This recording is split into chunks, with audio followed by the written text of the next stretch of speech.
Hello everyone, स्वागत है आपका मेरे चैनल पर। तो आज मैं फिर से एक न्यू इंटरेस्टिंग स्टोरी लेकर आई हूँ। यह एक शॉर्ट इंग्लिश स्टोरी है। बहुत ही इंटरेस्टिंग स्टोरी है, बहुत ही अच्छी है। आप वीडियो के एंड तक बने रहिएगा। स्टोरी स्टार्ट करने से पहले अगर आप इस चैनल पर न्यू हैं तो मेरे चैनल को सब्सक्राइब कर लीजिए और जो बेल का आइकन दिख रहा है उसे भी प्रेस कर दीजिए ताकि मेरी आने वाली वीडियोस का नोटिफिकेशन आप तक पहुंच जाए। तो चलिए स्टार्ट करते हैं आज का यह सुंदर सा स्टोरी। आज के स्टोरी का टाइटल है लवली इलोंका। लवली मतलब प्यारी, इलोंका इलोंका एक लड़की का नाम है। So let's begin the story. A prince wanted to get married. Prince यानी कि राजकुमार, वांटेड यानी चाहता था, गेट मैरिड यानी शादी करना। इस सेंटेंस का अर्थ हुआ कि एक राजकुमार शादी करना चाहता था। वन डे एक दिन, he met an old women and asked her about the 3 bulrushes. क्या मतलब हुआ इसका? सबसे पहले इसके वोकैबुलरीज को देखते हैं। आस्क्ड मतलब होता है पूछना और बुलरशेस का अर्थ हुआ बाजरा। मेट यानी कि मिला। मीट मतलब मिलना होता है और मीट का पास्ट टेंस मेट यानी कि मिला। तो इस सेंटेंस का अर्थ हुआ कि एक दिन वह एक बूढ़ी औरत से मिला एंड आस्क्ड हर यानी और उससे पूछा। क्या पूछा? अबाउट द 3 bulrushes यानी 3 बाजरे के बारे में। She called a magpie that showed him the way to the bulrushes।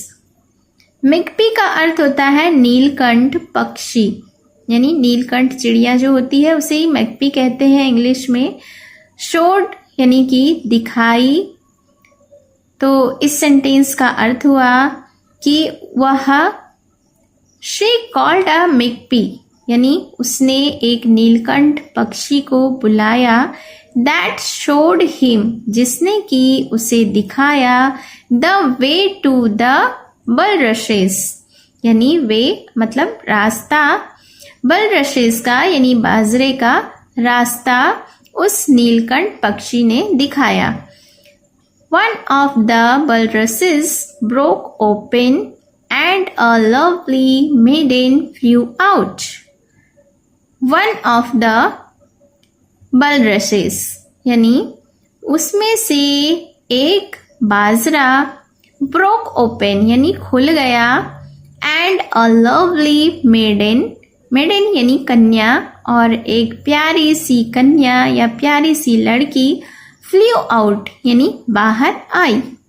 Hey split another उसने, स्प्लिट का अर्थ होता है तोड़ना, अनदर मतलब दूसरे को। वह दूसरे को तोड़ा यानी दूसरे बाजरे को भी तोड़ा। एंड द सेम हैपेंड और वही हुआ। सेम यानी समान, हैपेंड मतलब होना। तो जब उसने दूसरे को तोड़ा, दूसरे बाजरे को तोड़ा तो वही हुआ जो कि पहले के साथ हुआ था। From the third one emerged इलोंका और तीसरे बाजरे से क्या निकली? इमर्ज मतलब निकलना। इलोंका एक लड़की का नाम था तो इलोंका ही तीसरे बाजरे से निकली। The prince liked her and got married to her. राजकुमार उसे पसंद करता था और उसने उससे शादी कर ली। Living her with a swineherd, he set in his carriage। क्या होता है उसके बाद कि लिविंग हर यानी उसे छोड़कर, लीव मतलब छोड़ना, उसे छोड़कर किसके साथ? विथ अ swineherd के साथ छोड़कर he set in his carriage। Carriage मतलब गाड़ी। वह अपनी गाड़ी में बैठा। The swineherd threw her into a well। swineherd उसे एक कुएं में फेंक दी। And dressed up his daughter in her clothing और उसके कपड़े अपनी बेटी को पहना दी। When the prince became a king, जब राजकुमार एक राजा बना, he had to take the swineherd's daughter as his wife. वह स्वीनहर्ड की बेटी को अपनी पत्नी के रूप में ले गया। One day, एक दिन, he sent a coachman to the well where Ilonka had drowned. एक दिन क्या हुआ कि उसने एक तांगे वाले को वहां भेजा। कहाँ भेजा? कुएं के पास। वेयर इलोंका हैड ड्रॉन्ड, जहाँ की इलोंका डूबी हुई थी। He saw a dirty woman appear from there. उसने क्या देखा? उसने देखा कि एक गंदी सी औरत वहां आई। And the women become a housemaid in the castle, और वह औरत एक नौकर बन गई किला में। शी वॉज इलोंका, वह इलोंका थी।